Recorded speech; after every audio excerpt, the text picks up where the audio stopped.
Om Swastiastu. Assalamualaikum warahmatullahi wabarakatuh. Shalom, nama budaya, salam kebajikan untuk kita semua. Perkenalkan, nama saya Bizar Kifari. Saya mahasiswa Teknik Mesin Universitas Udayana dengan NIM 19055311160. Video ini saya buat karena saya ingin memenuhi tugas mata kuliah metalurgi. Di sini saya akan membuat video mengenai kobalt, apa itu kobalt, kegunaan kobalt sehari-hari, ditemukannya kobalt. Ya, pokoknya tentang kobalt deh. Teman-teman udah pada tahu belum kobalt itu apa? Nah, cocok nih kalau belum tahu. Kalau belum tahu, habis ini saya jelasin ya.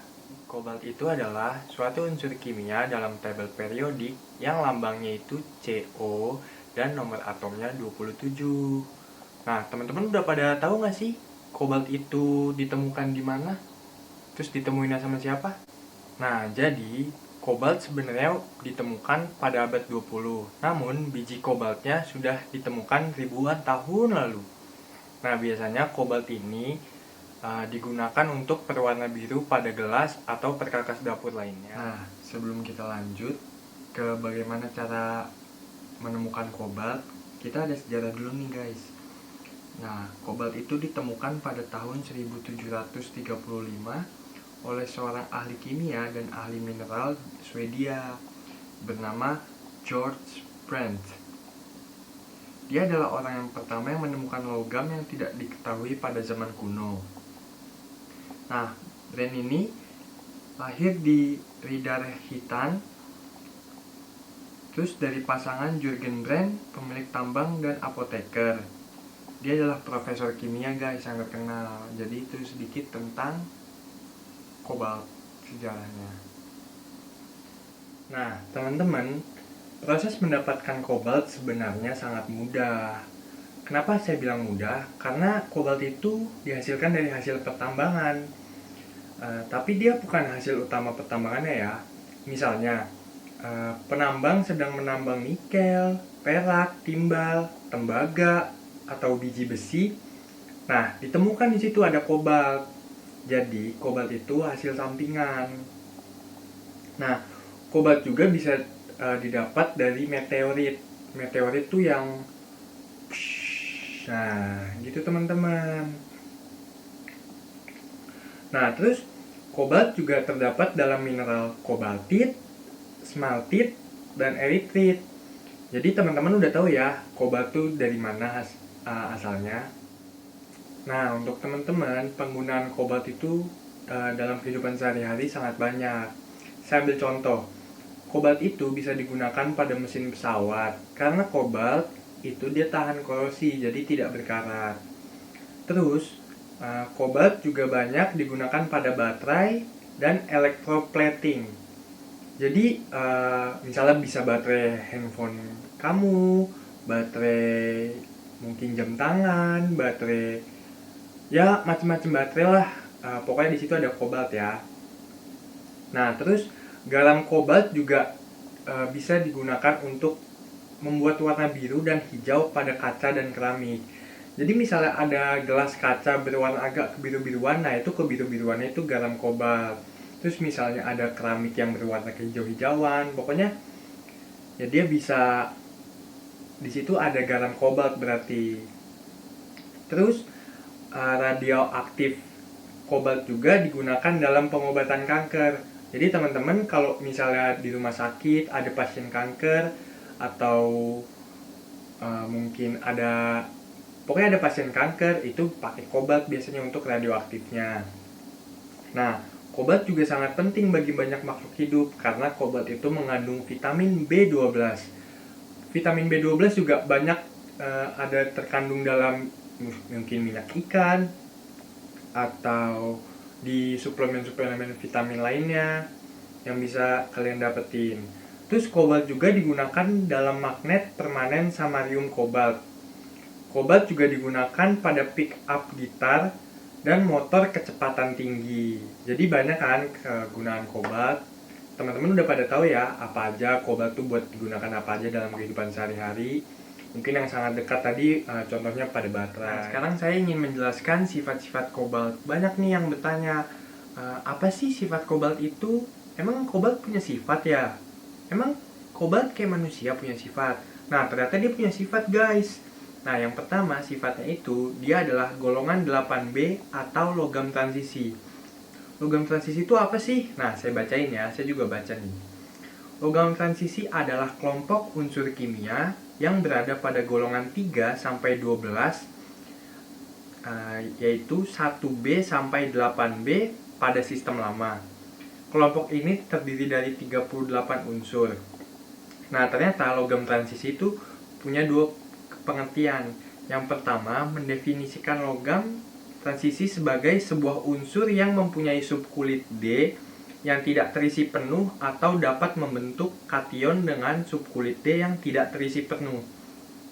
Nah, yang kedua juga dia bilang semua elemen yang berada pada blok min D pada tabel periodik yang memasukkan golongan 3 hingga 12 yaitu juga sering dianggap sebagai logam transisi. Nah, jadi itu guys pengertian logam transisi.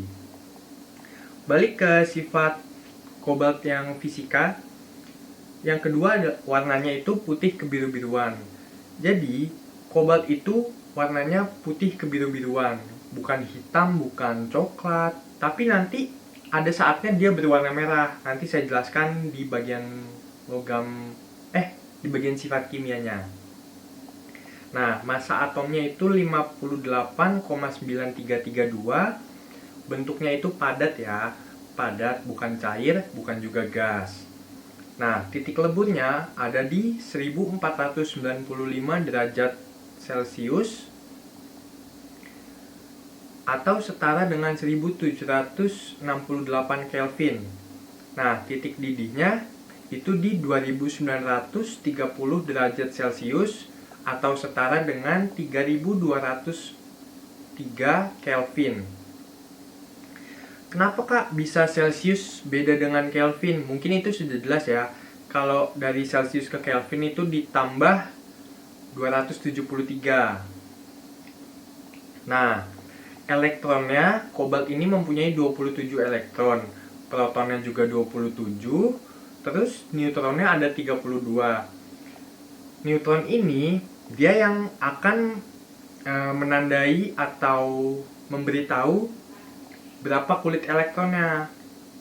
Nah, kulit elektron kobalt ini itu di 28152. Terus konfigurasinya AR 3D7 4S2.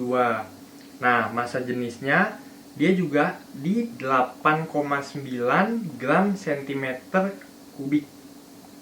Oh, salah. Gram per centimeter kubik. Nah, jadi itu guys sifat-sifat fisikanya. Untuk sifat kimianya di next. Nah, sekarang kita akan membahas tentang sifat-sifat kimia yang ada di kobalt.